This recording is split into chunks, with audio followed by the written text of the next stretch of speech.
vous, chers frères et sœurs en Jésus-Christ, vous propose de lire avec moi dans l'Évangile selon Matthieu, chapitre 28, versets 1 à 7. Après le sabbat, à l'aube du premier jour de la semaine, Marie de Magdala et notre Marie allèrent voir le sépulcre. Et voici, il y eut un grand tremblement de terre, car un ange du Seigneur descendit du ciel, vint rouler la pierre et s'assit dessus. Son aspect était comme l'éclair et son vêtement blanc comme la neige. Les gars tremblèrent de peur et devinrent comme morts. Mais l'ange prit la parole et dit aux femmes, pour vous, ne craignez pas, car je sais que vous cherchez Jésus qui a été crucifié. Il n'est point ici. Il est ressuscité comme il l'avait dit. Venez, voyez le lieu où il était couché. Et allez promptement dire à ses disciples qu'il est ressuscité des morts. Et voici, il vous précède en Galilée. C'est là-bas vous le verrez. Voici, je vous l'ai dit. Que le Seigneur bénisse sa parole. Amen. Bonjour, frères et sœurs en Jésus-Christ, chers amis, chers internautes. Que le Seigneur vous bénisse et que le Seigneur vous gâte. Ce matin, nous allons parler de Jésus-Christ et la résurrection. Jésus-Christ et la résurrection, c'est le même message que l'apôtre Paul quand il est arrivé à Athènes. Et c'est ça qu'il annonçait. Il annonçait Jésus-Christ et la résurrection. Athènes, que nous allons lire dans Actes des Apôtres, chapitre 17, est une ville qui est pleine de sagesse humaine, d'opinions philosophiques, d'incertitudes spirituelles, mais vide de la connaissance de Dieu. Alors regardons Actes des Apôtres, chapitre 17. Regardons à partir du verset 17. Il s'entretenait donc dans la synagogue avec les Juifs et les hommes craignant Dieu, et sur la place publique chaque jour avec ceux qui le rencontraient. Quelques philosophes épicuriens et stoïciens se mirent à parler avec lui, et les uns disaient, mais que veut dire ce discours-là? D'autres, l'entendant, annonçaient Jésus et la résurrection. Et disaient, il semble qu'il annonce des divinités étrangères. Alors ils le prirent et le menèrent à l'aréopage en disant, pourrions-nous savoir quelle est cette nouvelle doctrine que tu enseignes? Car tu nous fais entendre des choses étranges. Nous voudrions donc savoir ce que cela peut être. Amen. Bien-aimés frères et sœurs, l'apôtre Paul à Athènes, dans cette ville idolâtre, chaque jour, il s'entretenait dans les synagogues, sur les places publiques, avec les juifs et les hommes qui craignaient Dieu, et même avec les philosophes épicuriens et stoïciens. Alors, que leur annonçait-il? Jésus-Christ et la résurrection. Aujourd'hui encore, l'Église est appelée à proclamer la même vérité. Amen. Christ crucifié, Christ ressuscité, Christ le seul chemin du salut. Parce que là où la raison s'épuise, la révélation triomphe. Là où les philosophes se contredisent, le Christ se réveille. Amen. Alors, Paul annonce Jésus-Christ. Il ne proclame pas que Jésus-Christ est un homme simple, sage. C'est un envoyé comme ça aussi. C'est pas ce qu'il annonce, il ne philosophait pas avec les gens.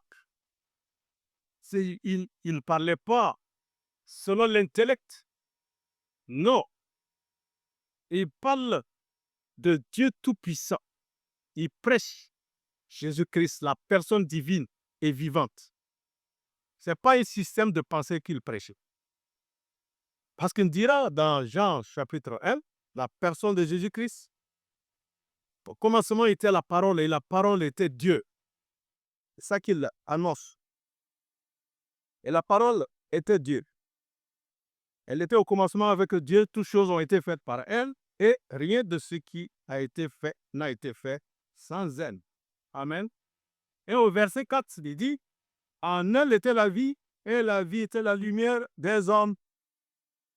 Le verset 9, toujours dans Jean, chapitre 1, verset 9. Et cette lumière était la vraie lumière qui, entrant dans le monde, éclaire tout temps. Amen. La vraie lumière, Jésus-Christ, qui est venu dans le monde et qui éclaire tous les hommes. Et encore, verset 14. Et la parole a été faite chair et elle habitait parmi nous, pleine de grâce et de vérité. Et nous avons contemplé sa gloire, une gloire comme la gloire du Fils unique venu du Père. Amen. Il continue dans le verset 18, il dit, personne n'a jamais vu Dieu, le Fils unique qui est dans le sein du Père est celui qui l'a fait connaître. C'est ça l'apôtre, il annonçait Jésus-Christ, la personne de Jésus-Christ et la résurrection. Je crois qu'aujourd'hui encore, nous devons être sur ce chemin parce que la Bible dit dans Éphésiens 2, nous connaissons ça très bien, que nous avons été édifiés sur le fondement des apôtres et des prophètes, Jésus-Christ lui-même étant la pierre angulaire. Tout l'édifice en lui, tout l'édifice bien coordonné, c'est là pour être un temple saint du Seigneur. En lui, vous êtes aussi édifiés pour être une habitation de Dieu en esprit. C'est Jésus-Christ. Amen. Celui-là qui a créé le monde, par sa parole, est venu le sauver par son sang. Dieu s'est fait homme pour que l'homme devienne participant de la vie divine. Ainsi, l'apôtre Paul, il ne prêche pas une idée, il prêche une personne. Celle qui était auprès de Dieu, celle qui est Dieu manifesté en chair. Oui, c'est ce Jésus que Paul annonçait à tête, plein d'idoles. L'apôtre disait, qu'en parcourant votre ville, j'ai vu une inscription quelque part à un Dieu connu. Oui, plein d'idoles, à un Dieu connu. C'est ce Dieu-là que je viens vous annoncer. Ce Dieu-là qui a fait la terre, les cieux, tout choses, n'habite pas dans des maisons faites de mains d'or. Dieu cherche à habiter dans le cœur. Jésus est venu pour faire de nous son temple, pour faire de nous une nouvelle création et habiter en nous. Amen. Oui. Dieu s'est approché de l'homme par amour, en faisant comment? Devenant chair. C'est ça que l'apôtre Paul annonce. Quand Jean le Baptiste, il a vu Jésus venir, nous voyons cela dans Jean 1, 29, voici l'agneau de Dieu qui ôte le péché du monde. Ah bon? En voyant Jésus venir, l'apôtre et Jean le Baptiste, le précurseur, la voix de celui qui crie dans le désert, et dit, voici l'agneau de Dieu qui ôte le péché du monde. Et effectivement, nous avons vu Jésus, il a fait diriger vers la croix. Parce que sans effusion de sang, il n'y a pas de pardon des péchés. Dieu ne voulait plus le sang des animaux. Il ne voulait plus le sang des béliers. Il ne voulait plus d'holocauste. Oui, nous le voyons dire dans Hébreux 10. Oui, Hébreux le chapitre 10. Nous voyons le Seigneur parler ainsi. Et dit, chapitre 10, regardons le verset 5.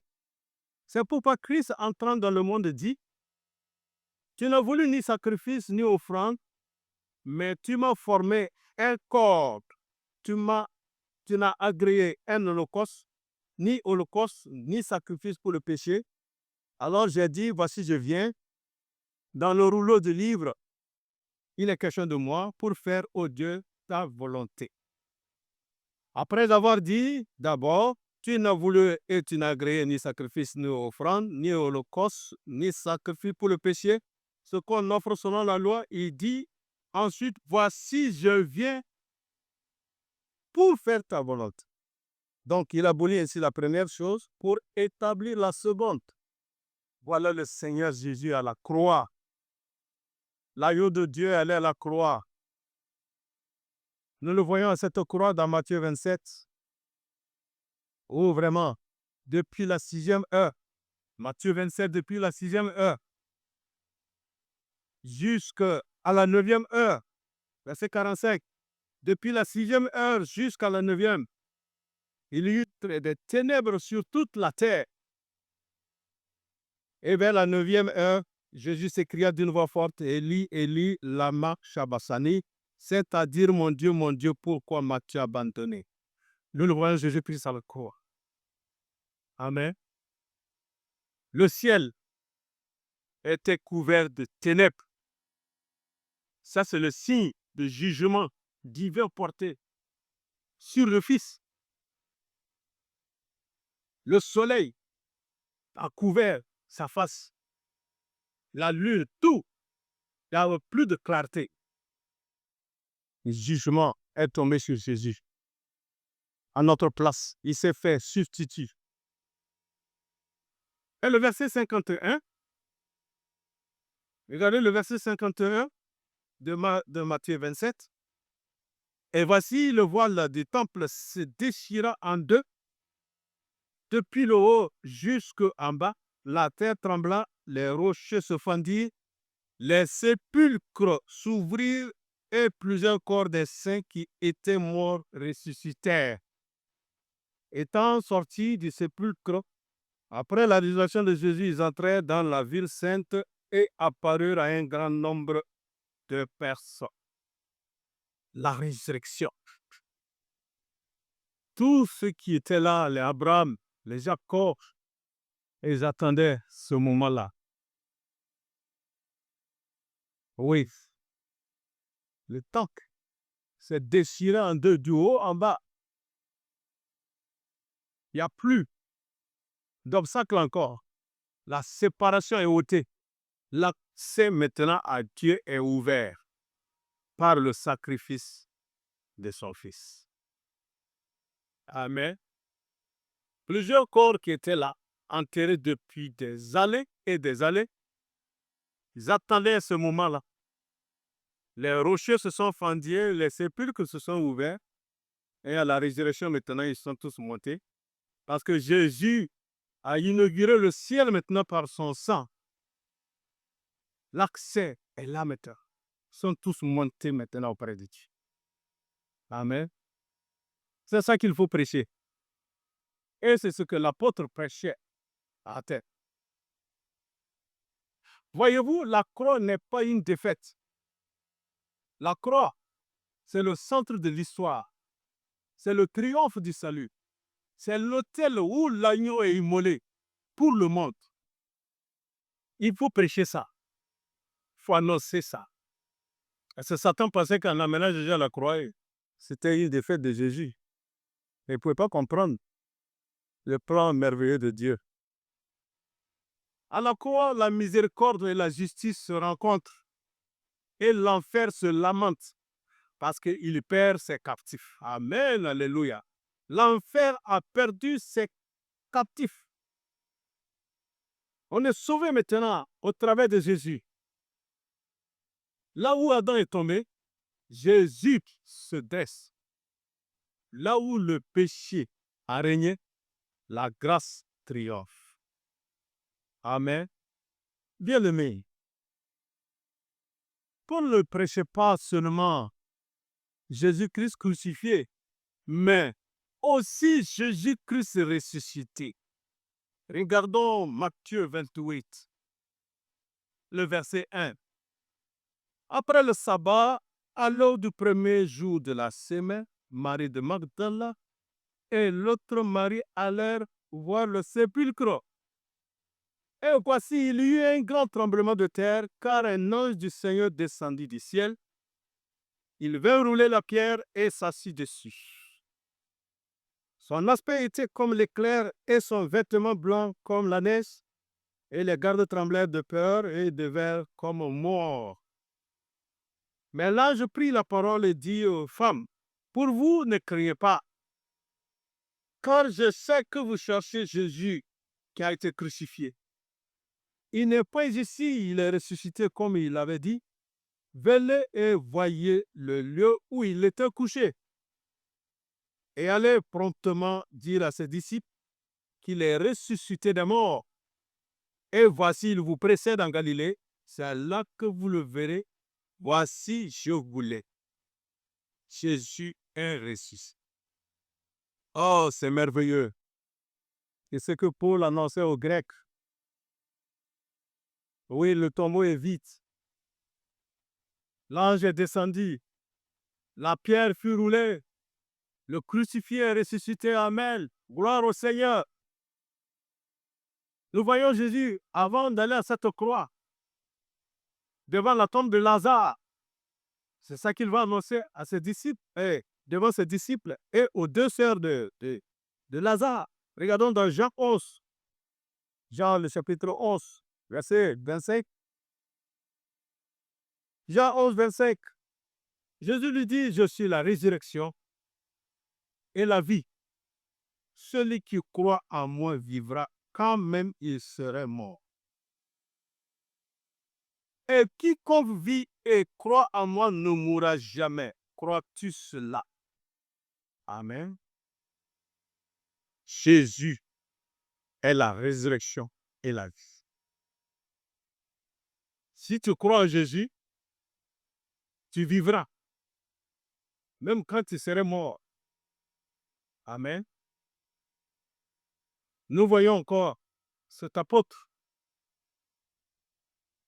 l'apôtre Paul à Corinthe, des gens qui contestaient encore la résurrection. L'apôtre ne fait que annoncer Jésus, la résurrection, la croix, la repentance, la sanctification. Bien-aimés, c'est à cela que nous devons vraiment nous atteler. Prêchons Jésus, prêchons la croix, prêchons la repentance. À Corinthe, les gens contestaient par rapport à la résurrection. Regardons le chapitre 15 de 1 Corinthiens. 1 Corinthiens 15.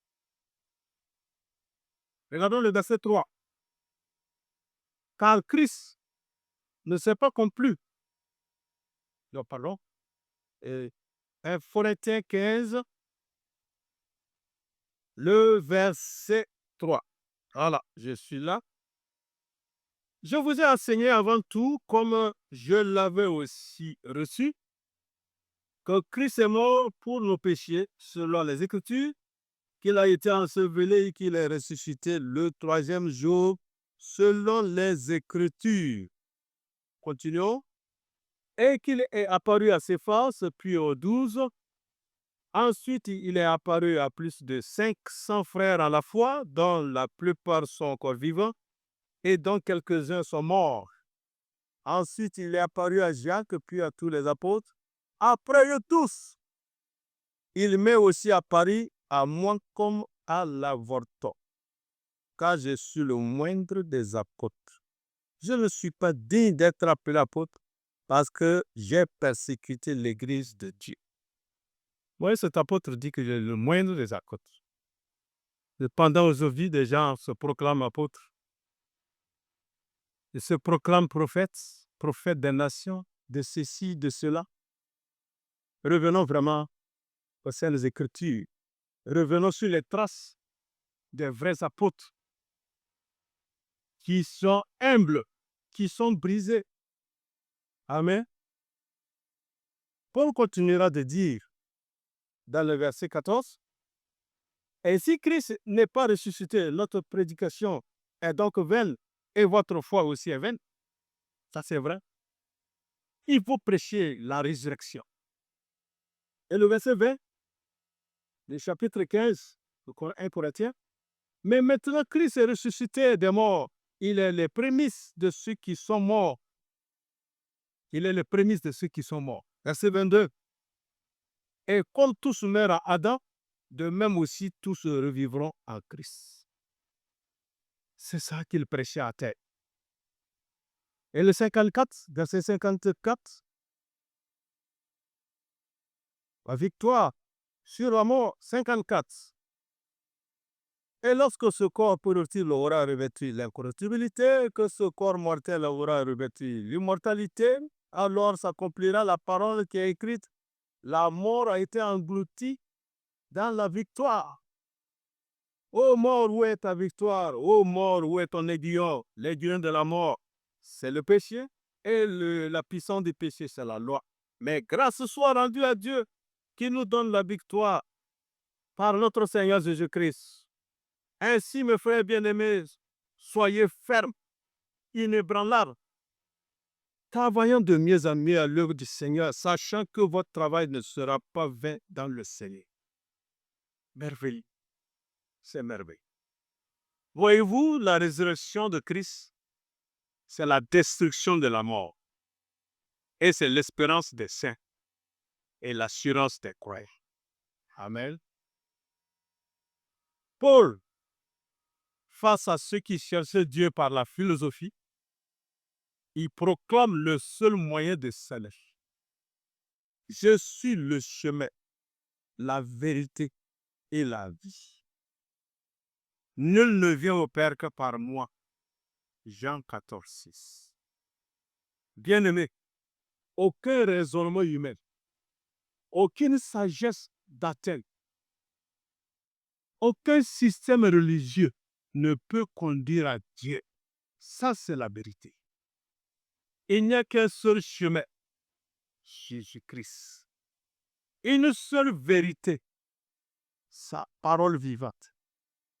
Et une seule vie, celle qu'il nous donne, celle qu'il donne à ceux qui croient. Amen. C'est ça qui nous interpelle ce matin. Aujourd'hui encore, comme à Athènes, beaucoup écoutent, beaucoup analysent, beaucoup comparent, mais il y a peu qui se répandent. À Athènes, les gens ont écouté. Il y a beaucoup qui se sont moqués. Mais à d'autres, ils ont dit, on te reverra. C'est ça. Mais la vraie question maintenant, mais que faisons-nous de Jésus? Seigneur Jésus à peine, celui qui croit en moi, il vivra, et que nul ne vient au Père que par moi.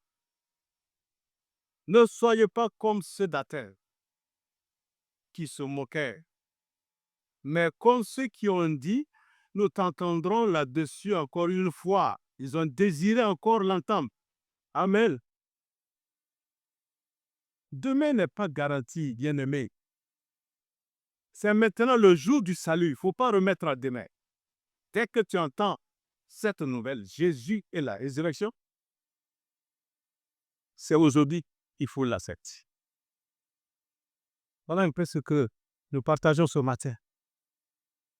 Que nous soyons vraiment dans cette trace égale. Jésus et la résurrection. Jésus, la résurrection et la vie. Personne ne vient à personne passer alors. Nous allons prier.